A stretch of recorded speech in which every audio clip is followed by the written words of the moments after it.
A Grécia Antiga ela se formou, ela se iniciou com um aglomerado de cidades, conhecidas como cidades-estados ou polis. Essas cidades-estados, elas compartilhavam a mesma cultura, a mesma língua, as mesmas leis dentro da Grécia. Volta e meia, essas polis, essas cidades-estados entravam em guerras umas com as outras.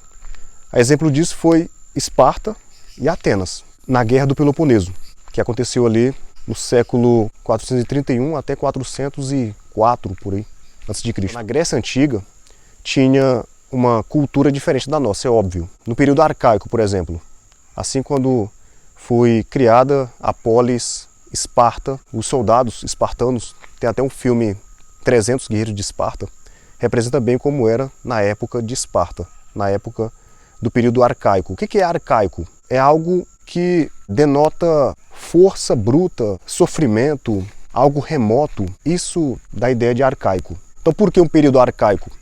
Porque o tratamento que os espartanos tinham era bruto.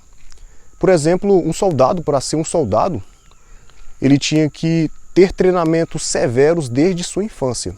Desde quando ele estava lá com a mãe dele, já tirava ele com 7 anos de idade, e ele ficava até os seus 30 anos de idade em treinamentos severos, era obrigado a roubar, era obrigado a matar, era obrigado a fazer coisas terríveis para sobreviver. Um grego, eles cultivavam o conhecimento também.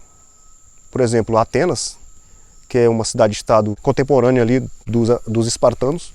Os atenienses, o modo de batalhas era mais no mar. Já os espartanos não, os espartanos era um exército. Os atenienses foi o que mais demarcaram a história. O conhecimento partiu dos gregos, principalmente os povos atenienses. Sócrates, ele era um ateniense, Sócrates, tem historiadores que dizem que ele participou da Guerra do Peloponeso, entre Esparta e Atenas. Paralelo ao nosso tempo contemporâneo, pós-moderno, a gente percebe a expansão do conhecimento na internet, por exemplo. Está tão fácil, hoje tem muita facilidade de você colher alguma informação na internet. Basta você ter uma dúvida, qualquer assunto, digitar na plataforma, vai dar para você a resposta. O algoritmo, o que é o algoritmo? Um conjunto de informações, eles conseguem captar o que você digita ali. Aí a quantidade de vezes que você digita alguma coisa, algum assunto, quanto mais vezes você digitar, mais o algoritmo vai deduzir que você é interessado nesse assunto. Aí ele vai jogar para você conteúdos do mesmo gênero que você mais busca. Quanto mais assuntos diversos que você buscar, mais ele vai jogando para você. Então somos bombardeados pelo algoritmo, como se ele estivesse regendo a nossa vida, discípulos desse algoritmo. Então a produção do conhecimento hoje é muito, muito forte, é muito amplo do que na Grécia Antiga, no tempo de Sócrates, por exemplo. Os gregos, eles tinham a sua vida, o gênero de vida deles. Tinha uns que era a guerra, como os espartanos, alguns atenienses também. Mas tinha os filósofos, partiu ali do berço da civilização, da cultura, do conhecimento, foi em Atenas. Atenas tinha as praças, locais públicos que os homens livres, eles tinham a oportunidade de ir lá e expor suas ideias, falar sobre políticas, falar sobre qualquer coisa. Eles baseavam a vida no conhecimento. Por isso que as bases do conhecimento, da filosofia, partiu de Sócrates, Platão, por exemplo. Veja bem, nós temos capacidade de investigar qualquer tipo de conhecimento. Só que muitos de nós, a gente busca esse conhecimento de forma desastrada. É um desastre porque você usa a internet apenas para viciar você. O vício, os filósofos antigos, eles atribuíam a vida em vícios e virtudes. Ou seja, o uso excessivo de internet, desenfreado, gera vício. O vício, ele gera na gente falta de determinação, falta de propósito, de objetivo, faz a gente ficar estagnado, faz a gente ficar bitolado.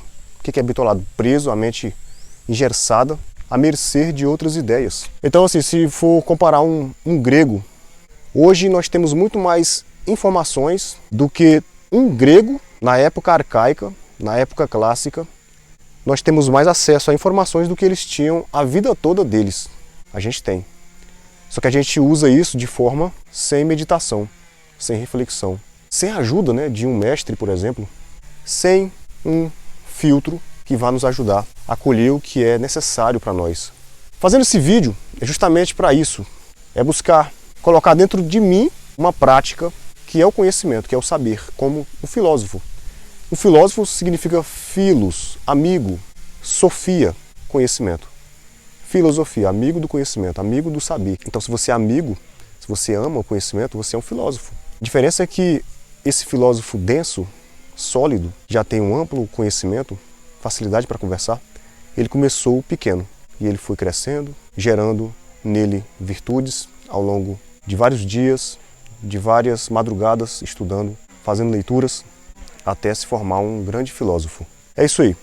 É só uma meditação sobre a Grécia Antiga e o tempo pós-moderno que nós estamos vivendo.